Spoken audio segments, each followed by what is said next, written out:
tekan sekali lagi kepada semua peminat-peminat saya, kepada semua rakyat Malaysia khususnya, yang bahawa saya ini tidak ada kena-mengena dan tidak mahu dikaitkan dengan mana-mana parti politik. Saya telah banyak bekerjasama dengan badan-badan kerajaan, badan-badan bukan kerajaan, dan tidak timbul pula isu-isu sebegini. Saya telah pun difitnah, disalahertikan oleh pihak-pihak yang tertentu, di mana sebenarnya niat saya hanya adalah untuk memberi ceramah motivational talk tu, ceramah motivasi keibubapaan yang sememangnya dekat dengan hati saya. Saya sangat-sangat kecewa dan secara jujurnya saya sangat sedih dengan tuduhan-tuduhan yang diberikan kepada saya, dan juga apabila gambar-gambar saya tanpa hijab disebarkan dengan kata-kata nista, hina dan kata-kata yang tidak bertanggungjawab. Jadi saya mengharapkan selepas telah diterangkan oleh saya mengenai isu ini, mengapa dan apa sebenarnya tujuan saya ke sana, saya mengharapkan mereka semua menghentikan segala tumahan dan menurunkan segala gambar-gambar saya tanpa hijab, kerana saya tidak mahu perkara ini berulang kepada orang lain pula. Misalnya artis-artis yang sudah bertaubat, yang sudah mahukan memulakan kehidupan yang baru, dan saya mengharapkan agar blogger-blogger kita lebih bertanggungjawab dalam menyebarkan sesuatu berita dan memeriksa kesahihan berita itu.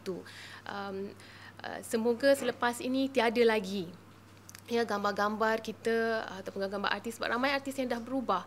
Tadi saya takut sekiranya mereka menganggap ini satu budaya dan menjadikan ini seperti bahan santapan yang biasa. Okey, tujuan dia adalah untuk menghantar very strong message kepada blogger-bloggers di Malaysia ataupun juga mana-mana media termasuk mainstream ataupun tidak, untuk lebih bertanggungjawab dalam menyebarkan berita. Kita seharusnya tidak mengeksploitkan figure-figure yang berada, tak kisahlah politik ataupun artis terutamanya, yang menjadi tumpuan ramai, tumpuan umum rakyat Malaysia. Kita juga ingin sekali lagi menekankan bahawa kehadiran Wadina ke majlis tersebut adalah untuk memberi motivational talk dan tidak ada kena-mengena sama sekali dengan sebarang political parti ataupun politik punya agenda lah pada itu.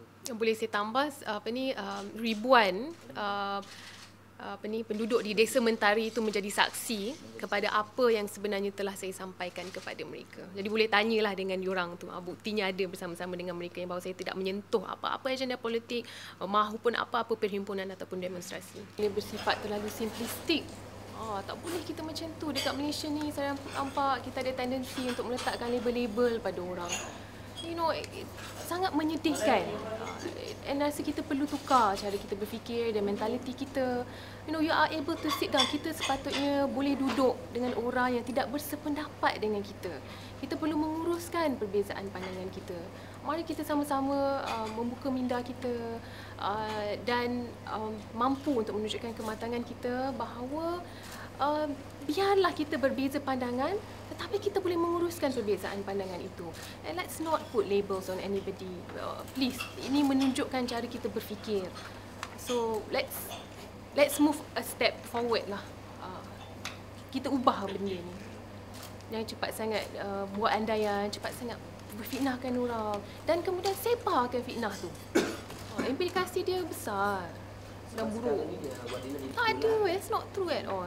It's not true. Itu merupakan andaian. Itu bukan fakta. Faktanya saya ini cenderung kepada membawa mesej yang baik yang dapat memberikan inspirasi khususnya buat wanita. This is my fan base adalah pelajar-pelajar universiti dan kekuatan saya adalah di sana, dan juga ibu-ibu muda. These two dan kanak-kanak. These three ni. 3 grup ni. Pelajar-pelajar universiti wanita, ibu-ibu muda dan juga kanak-kanak. This is sangat dekat dengan hati saya. Dan kepada sesiapa saja yang membuat program, mengajukan projek yang baik macam ni, memang saya pergi. Tapi lepas ni saya akan lebih berhati-hati. Saya lebih selesa bergerak dengan NGO. kepada mereka-mereka yang menyebarkan cerita-cerita yang tak betul tu. Peguam saya, kami berbincang dan kami akan memberi penekanan dan penegasan kepada mereka-mereka yang telah pun menyebarkan berita-berita saya ni supaya menurunkan khususnya cerita-cerita fitnah, gambar-gambar saya yang tidak berhijab. Dan saya tak nak lepas ni banyak artis kita yang dah berubah ni, gambar-gambar mereka sebelum ni disebarkan sesuka hati tanpa rasa bersalah. Kami memberi masa berapa minggu untuk mereka dan meminta jasa baik mereka untuk menurunkan gambar-gambar dan cerita-cerita yang tidak benar itu.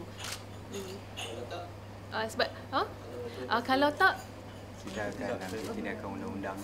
Jadi tapi kita mengikut Wadina lah sebagai public figure, dia ingin memberi peluang pada blogger-blogger atau Twitter. Yang penting untuk Wadina sekarang adalah untuk membersihkan diri, bukan untuk mengambil tindakan, menyalahkan sesiapa. Dia hanya membersihkan diri saja. There's two separate issues. Satu adalah kehadiran saya pada malam itu dan satu lagi adalah gambar-gambar layar cerita-cerita lama saya dan fitnah-fitnah tu. So dalam isu ini pula biarlah saya ke hadapan dan sama-sama kita jadikan ini sebagai pengajaran supaya ia tak terkena lagi kepada artis-artis lain dan juga orang-orang lain. Kita tak mahu jadikan ini budaya. Ada sesuatu yang kita tak puas hati dengan orang, kita korek balik cerita lama dia. Malah hakikatnya, ya Allah, saya dah jauh banyak sangat berubah. Kenapa kita masih mengungkit cerita lama dan timbulkan gambar-gambar lama tu? Saya ada suami, saya ada keluarga. Why do you do this? Dia melambangkan di mana kita ni. Why do you do this to people?